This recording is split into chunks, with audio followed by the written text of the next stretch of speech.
Que a paz seja com todos, irmãos e irmãs, acompanhantes aqui do canal Fundamento dos Apóstolos e dos Profetas.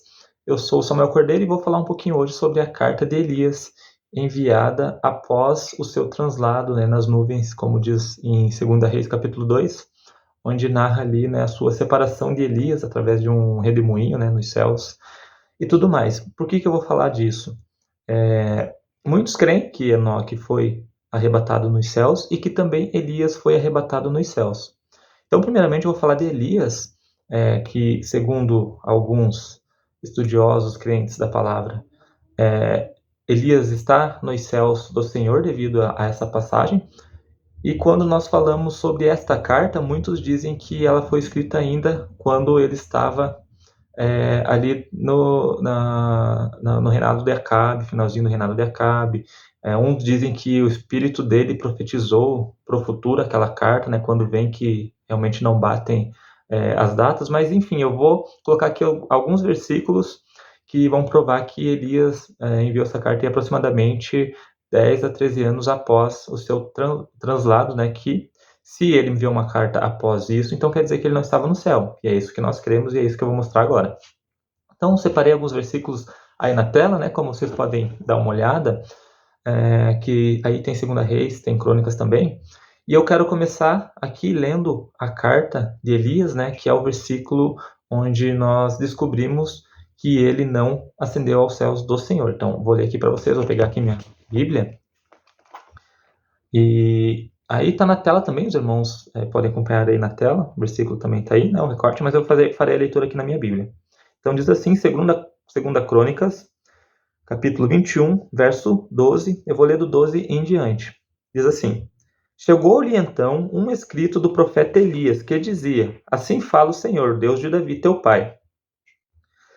Porque não seguistes o comportamento de Josafá, teu pai, nem o de Asa, rei de Judá, mas imitastes o exemplo dos reis de Israel, e as causas de prostituição de Judá e dos habitantes de Jerusalém, como foi a casa de Acabe. Então, irmãos, aqui claramente Elias ele envia uma carta condenando o reinado de Jorão.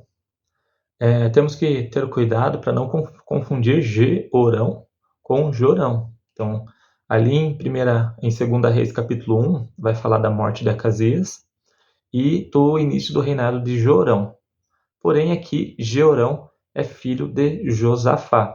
Então, ali naquela época, os reinados eram divididos, Havia reinado com a capital em Samaria, que era ali da linhagem de Jorão, e em Judá, que nesse caso aqui era Jeorão. Então vamos lá, vamos mostrar agora por que a carta de Elias não pode ter sido escrita antes do seu translado. Então, irmãos, quero ler aqui um outro versículo. Vou separar aqui, mas antes vou fazer um comentário. No primeiro capítulo de 2 Reis, no verso 17, vai falar que Jorão, do reinado de Samaria, ele iniciou seu reinado no ano 2º de Jeorão, filho do rei Josafá. Porém, em outro versículo, conforme está aí na tela, ele vai falar que Jeorão iniciou o seu reinado no ano 5º de Jorão. Que Jeorão, no caso, não vamos confundir com Jorão, citando novamente, era filho de Josafá. Então aí é uma diferença de anos porque Jeorão ele ainda reinou enquanto Josafá estava vivo. Então por isso que tem esses pequenos números aí diferentes. O que para nós não vai ser nenhum problema para entendermos essa questão da carta de Elias. O que nós temos que entender é o seguinte: Elias ele é transladado e no capítulo 1 ele dá a sentença de Acasias, que ele iria morrer, e no capítulo 2 ele já é transladado. E nesse período, então, começa a reinar, com a morte de Acasias, começa a reinar Jorão em Samaria, e Josafá ainda reina em Judá com ali o seu filho Jeorão também. Mas o pessoal diz, a Bíblia não tem uma cronologia exata, e por isso não dá para confirmar que Elias escreveu a carta depois.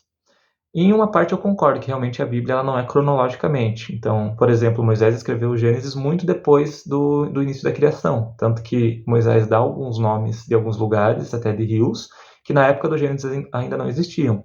Porém, quando nós falamos do livro dos reis, a contagem dos reis, ali ela é uma genealogia. Por exemplo, tem o pai, tem o filho que reinou no seu lugar, e ainda ele fala quantos anos o filho reinou. Então, a partir dessa informação, aí nós não precisamos da cronologia bíblica. Com esses dados, nós podemos saber quando é que a carta foi escrita. Então, é como se eu tivesse um livro da minha própria história, né, que falasse a história da minha família, que, por mais que tivesse contos do meu pai, por exemplo, e meus, não na mesma época, ia ter ali uma genealogia que ia mostrar a idade que meu pai viveu e a idade que eu vivi. Então, não teria como inverter, por exemplo, eu ter as minhas histórias relatadas num período antes do meu pai, porque daí não teria um senso, né? Porque eu nasceria no caso do meu pai. Então, no livro de Reis é assim também.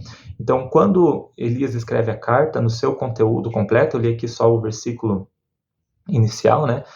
Que é o 12 do capítulo 21 de 2 Crônicas, mas se você ler o contexto, não vou ler aqui para não estender o vídeo, você vai ver que Elias ele está condenando o reinado de Jeorão.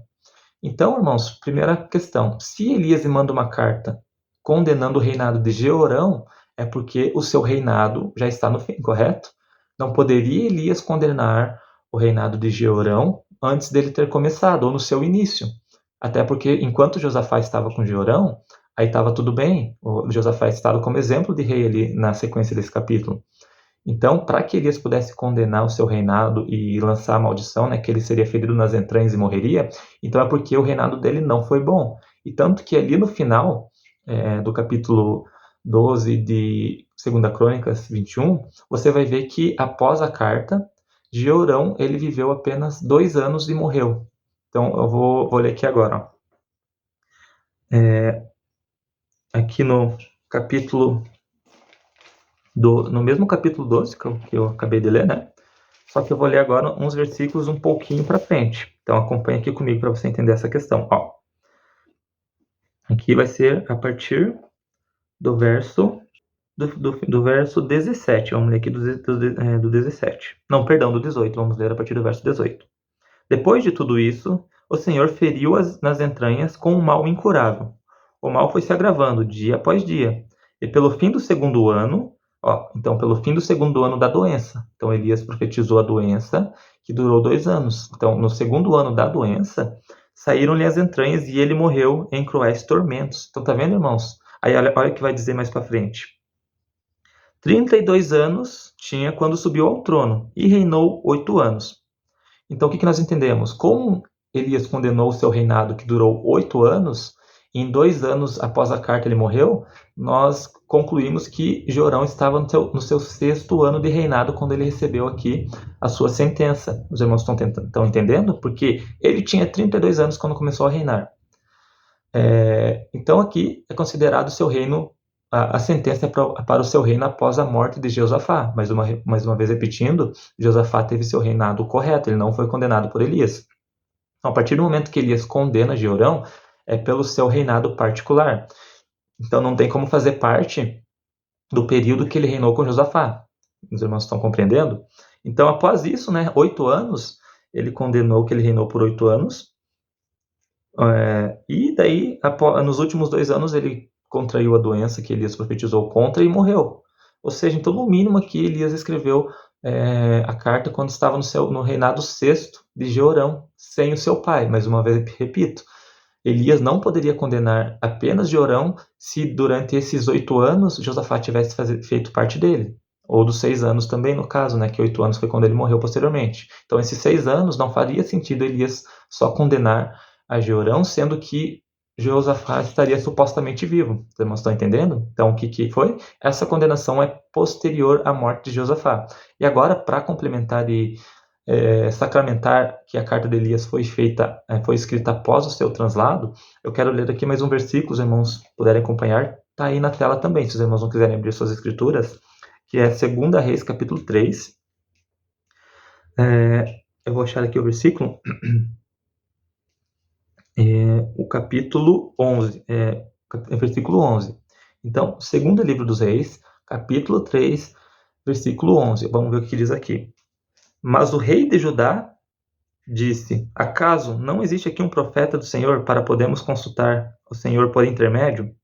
Então um dos servos do rei de Israel respondeu: está aqui Eliseu, filho de Safate, quem derramava água nas mãos de Elias. Então aqui, se você dá uma olhada dos 2 reis que está falando, ele trata, você pode ver no primeiro versículo desse mesmo capítulo 3, que está dizendo num contexto que eles estavam em guerra junto com o rei de Edom, né? Eram 3 reis, e Josafá, então, que era o rei de Judá, pai de Jeorão, o qual recebeu a carta de Elias, ele pergunta assim para o rei Jorão, que é o rei de Israel. Então, os irmãos, guardem bem os nomes, que tinha sua capital em Samaria. Então, Josafá pergunta assim para o outro rei: não tem aqui nenhum profeta que a gente possa consultar para saber o que fazer? Tem aqui Eliseu, que costumava lavar as mãos de Elias. Então, irmãos, aqui, ó, olha que interessante. Nós temos a prova clara de que Elias já não estava mais ali naquele meio, no seu ministério como profeta, ainda enquanto Josafá ainda era vivo. Então, como que ele teria escrito a carta condenando Jeorão à morte após a morte de Josafá? Então, irmãos, aqui nós temos Josafá ainda como rei, então antes de Jeorão, e ele pergunta para um profeta. Se Elias não tivesse sido transladado ainda, eles falariam: nós temos Elias. Porém, o que eles falam? Nós temos Eliseu, que costumava lavar as mãos de Elias. Ou seja, Elias não estava mais ali, ele já tinha sido transladado. Porém, Josafá ainda estava reinando, ele não tinha morrido ainda. E quando nós vemos a carta anterior, lá diz que a condenação vem para o reinado de Jeorão, porque ele não seguiu os caminhos do seu pai. Podem ler lá, irmãos, 2 Crônicas 21, a partir do verso 12. Então, está vendo como não faria sentido Elias ter sido transladado depois de escrever a carta? Porque Josafá já estava morto, o reinado de Jeorão, que durou 8 anos, já tinha sido condenado, e aqui, nessa passagem, Josafá ele vai perguntar para um profeta, ele já menciona Eliseu, que iniciou seu ministério após o translado de Elias, então ele já tinha fama aqui. Então você pode ver em 2 Reis, capítulo 2, que a porção dobrada de Elias recai sobre Eliseu e ele começa as suas primeiras obras. Então aqui ele já é famoso, por isso que falam: olha, temos Eliseu que costumava lavar as mãos de Elias. Ou seja, quando eu digo assim, irmãos, por exemplo, digamos que há um homem e o pai dele é muito conhecido, mas só que o pai dele não está mais ali, o pai dele morreu. Então, quando eles vão falar desse homem, eles costumam falar assim, se o pai dele é maior do que eles, falam assim: tem aqui filho de fulano que costumava estar conosco. Então, é a mesma coisa que ele está falando aqui. Aqui está Eliseu, que costumava lavar as mãos de Elias, que era conhecido, né, que era um profeta grande de Israel. Então, os irmãos, vê como não faz sentido nós afirmarmos que Elias foi transladado depois de escrever essa carta. Então, espero que tenha ficado bem compreensível, os irmãos, né? E qualquer dúvida pode colocar aí nos comentários. E agora vamos ler, então, Hebreus 11, vou colocar aí na tela também os versículos, só para a gente encerrar o vídeo. Qual que é o argumento aqui de quem não crê que Enoque foi arrebatado? O argumento é de que Enoque não se enquadra no versículo 13, então vamos entender o que eles estão falando aqui. A fé é a garantia dos bens que esperam, a prova das realidades que não se veem. Foi ela que valeu dos antigos seu belo testemunho, e pela fé que compreendemos que os mundos foram organizados pela palavra de Deus. Por isso é que o mundo visível não tem a sua origem em coisas manifestas. Foi pela fé que Abel ofereceu a Deus o sacrifício melhor do que o de Caim. Graças a ela foi declarado justo. E Deus apresentou o testemunho dos seus dons. Graças a ela, mesmo depois de morto, ainda fala. Foi pela fé que Enoque foi arrebatado a fim de escapar da morte, e não o encontraram, porque Deus o arrebatou. Antes de ser arrebatado, porém, recebeu o testemunho que foi agradável a Deus. Ora, sem a fé é impossível de ser agradado, pois aquele que se aproxima de Deus deve crer que ele existe e que recompensa os que o procuram. Foi pela fé que Noé, avisado divinamente daquilo que ainda não se via, levou a sério o oráculo e construiu uma arca para salvar a sua família. Pela fé condenou o mundo, tornando-se herdeiro da justiça que se obteve pela fé. Foi pela fé que Abraão, respondendo ao chamado, obedeceu e partiu para uma terra que devia receber como herança, e partiu sem saber por onde ia. Foi pela fé que residia como estrangeiro na terra prometida, morando em tendas com Isaque e Jacó, cordeiros da promessa, pois esperava a cidade que tem fundamentos, cujo arquiteto e construtor é o próprio Deus. Foi pela fé também que Sara, apesar da idade avançada, se tornou capaz de ter descendência, porque considerou fiel o autor da promessa. É por isso também que de um só homem, já marcado pela morte, nasceu a multidão comparável aos astros dos céus e inumerável como a areia da praia. Vamos ver aqui o verso 13, irmãos. Na fé, todos estes morreram sem ter obtido a realização da promessa, depois de tê-lo visto e saudado de longe, e depois de reconhecerem estrangeiros nessa terra. Então, o que que eles argumentam, irmãos? Primeiramente, como aqui claramente diz que Enoque ele morreu junto com os outros, irmãos puderem entender aí na leitura, eles falam que somente Enoque não se enquadra aqui em todos morreram, ou seja, eles pegam o texto e tiram um personagem que convém. Digamos que eu conte uma história, irmãos. Contei uma história de uma família que morreu num acidente de carro. Então eram 5 na família, pai, mãe e 3 filhos. E eu estou contando, né? Esses 3 estavam no carro, de repente bateram e todos estes morreram. O que que os irmãos vão entender? Que todos os 5 morreram. Isso é os sujeitos na frase, isso é contexto. Agora, se eu contasse assim, excetuando o pai, todos esses morreram. Aí sim, o que que nós entenderíamos? Então o pai não morreu, mas os outros 4 morreram. E aqui é a mesma coisa, irmãos. Ele fala do testemunho ali dos patriarcas, começando por Abel na ordem cronológica até Sara, e ele fala no final todos esses morreram. Então, irmãos, a Bíblia, para nós entendermos também é necessário saber interpretar texto e conhecer a língua portuguesa. Quem que são os sujeitos da frase? Abel, Enoque, Abraão, ele fala também de Jacó, de Isaac e de Sara. Então, os irmãos, o que que vão saber? Esses são os sujeitos. E quando no verso 13 diz todos morreram, e não excetua nenhum, então nós não podemos contrariar o texto que foi escrito, irmãos. Não tem como nós falar, Enoque não se enquadra porque ele não viu a morte.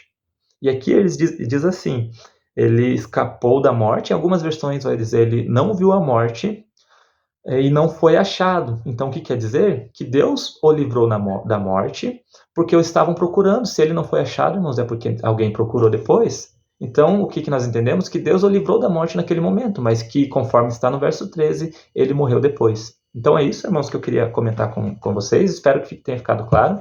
Qualquer dúvida, deixem no comentário, sugestão de tema e tudo mais. Se inscreva no canal, se puder, deixe seu like e compartilhe esse vídeo. Que a paz esteja com todos.